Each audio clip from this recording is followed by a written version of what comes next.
in college, I was playing a lot of Magic, the card game, Magic the Gathering.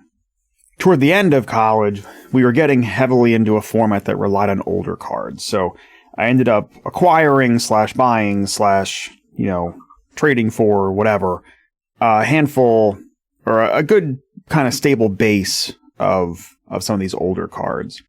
At the time, they were sort of considered expensive cards for the time, but in hindsight, they weren't that expensive. I'll get to that in a second. Ultimately, when I was then kind of transitioning out of college and moving into some combination of grad school and whatever else I was going to do next, I had picked up a project truck to work on. And working on this project truck, it kind of became a big part of, what I was doing in life, like what I was interested in.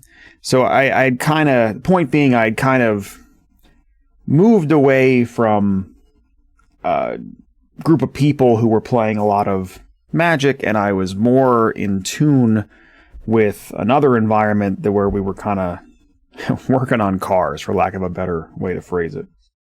So at some point, I ended up selling down the Magic collection that I had built, or at least not all of it, but some of the more expensive stuff. At the time, I made some money out of it, and then I used that money, I believe, in part to purchase the truck that I was working on. But anyway, fast forward a bunch of years, and I end up around more an environment with friends and an ecosystem where I was playing Magic again. And I wasn't so much working on the truck anymore. And I remember thinking to myself, like, man, I really wish I hadn't sold those cars, because at that point, those prices of the things that I sold had skyrocketed. So I ended up, picking some of those up again and over the long run and whatever, but I ended up paying, 3, 4, 5 times as much money as I had the first time around. My initial thinking on this back then was, well, I'm never selling a Magic collection again, right? Like, that was sort of my takeaway. But I've been thinking about this a little differently recently. I've been thinking about it in terms of personality and the things that we do in life. Hand in hand with a lot of what this podcast is about is sort of the idea that people are multifaceted, right? People have many different interests and many different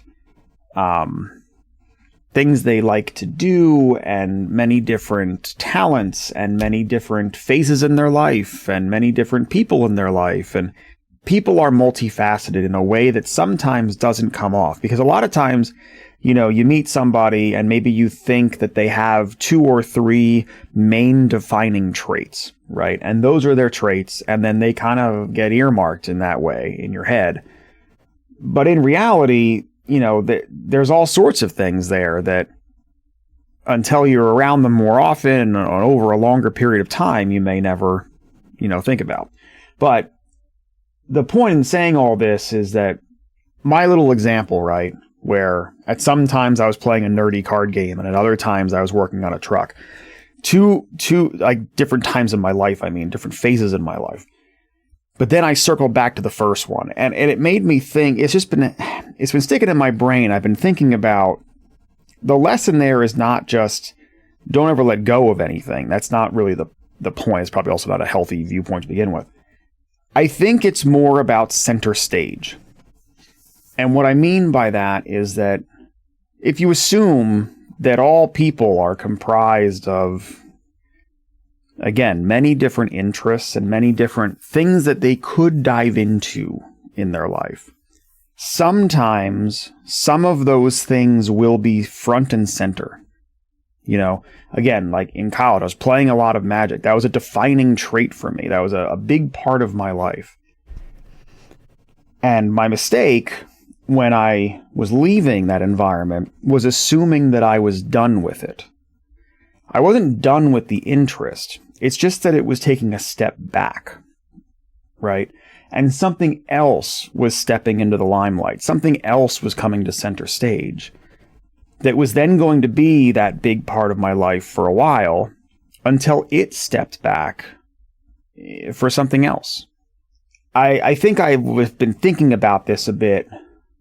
I think in some passive way I've been thinking about this for years, but more in the recent present.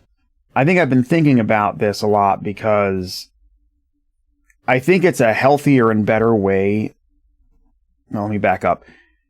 It can get frustrating, I think, as you move through life and you think to yourself, man, I used to have so much time to do whatever it is you like to do. Play video games, or I used to have so much time to work on a car, or I used to have so much time to paint, or, whatever it is that you're interested in. Or maybe it's not even a time thing. I don't want it to sound that way. Maybe it's just that, I used to enjoy doing this a lot more, or maybe it's just the thought of I used to do this a lot more. And maybe it kind of gives a little bit of nostalgia or something.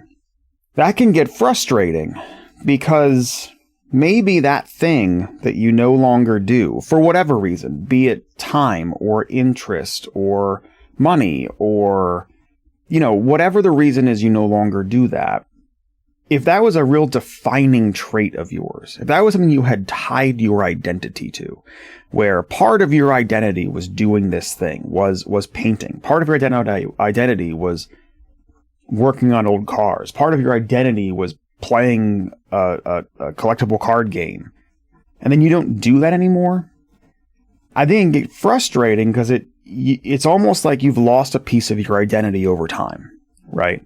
If there was a thing that you really defined yourself as, and then it sort of slipped away from you, it's almost like losing a part of yourself. But what I've noticed through my life is that for most of the things that I'm truly interested in, and most of the things that I tie my identity to, they almost never have gone away forever. Like, they slip away, and it could be a few years, maybe longer, until it circles back. And the way I've just been thinking about this is what I was saying. It's like other things just took center stage for a while. And those things were more playing a supporting role. It's not that you're losing part of your identity. It's that part of your identity is just taking a back seat for a little while some other things are more front and center, and I don't want to say important, but more prevalent, just more present, because the environment shifts, right? If you were able to do certain things, you still lived in your parents' house or whatever, and then you move out, there's a whole new set of things you have to kind of deal with that maybe take front and center for a while and maybe push some other things into the background, or you get married, or you have a kid, or you get divorced, or whatever. You meet a new group of friends who do a particular thing and not another one, There's many things in the environment that can shift and change that can bring your interests and your time and attention with them. But if you find yourself looking back and thinking, man, I never do this anymore. It used to be such a big part of my life. If it really is part of your identity, I've come to believe that it will circle back eventually. That it's just a matter of the right environment where it will come back around because it is a part of your identity. And just having some faith that if it's something that's really part of you, you will get a chance to do that again, and the situation will come up because you kind of craft your life eventually to get back to it. You're not losing a part of yourself, I suppose, is the point. It's just that part of yourself had to take a step back for a little while. And someday it will take that step forward again. And then maybe the new things that you've found in your life will take their turn in the backseat. And that's probably all okay.